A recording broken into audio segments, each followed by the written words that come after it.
In this video, we're going to look at how we define the nth term of a geometric sequence or series, and then we're going to use that definition to solve a couple of problems. So our definition for the nth term of a geometric sequence or series is such that the nth term, un, is equal to a times r to the n minus 1, where a represents the first term in the sequence, r represents the common ratio, so what the multiplier is, and n is the number of terms. So we're going to use that general formula for a couple of simple examples now.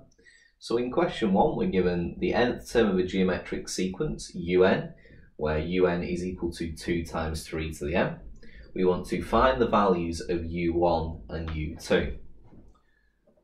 So all that means to find u1 is we're going to substitute 1 into our nth term. So 2 times 3 to the power of 1. 3 to the power of 1 is 3 times 2 is 6. So u1 is 6. u2, same idea again, but this time we're substituting in 2. So 2 times 3 squared. 3 squared is 9 times 2 is 18. So we have our values for u1 and u2. We can now use those values to write down the common ratio, which is r. Now the common ratio is just the second term, u2, divided by the first term, u1. So we have 18 divided by 6, which is equal to 3. Just to check this, 6 times 3 is 18. So that's our common ratio. Number 2 is a similar idea again. We're given a geometric sequence such that u1, u2, u3 and so on is defined by un is equal to 2 times 4 to the n. We want to write down the values of u1 and u2 and verify that u3 is equal to 128, and then we want to state the common ratio. So it's a similar idea again. For u1, we want to substitute 1 into our nth term, so this time we have 2 times 4 to the 1. 4 to the 1 is 4 times 2 is 8.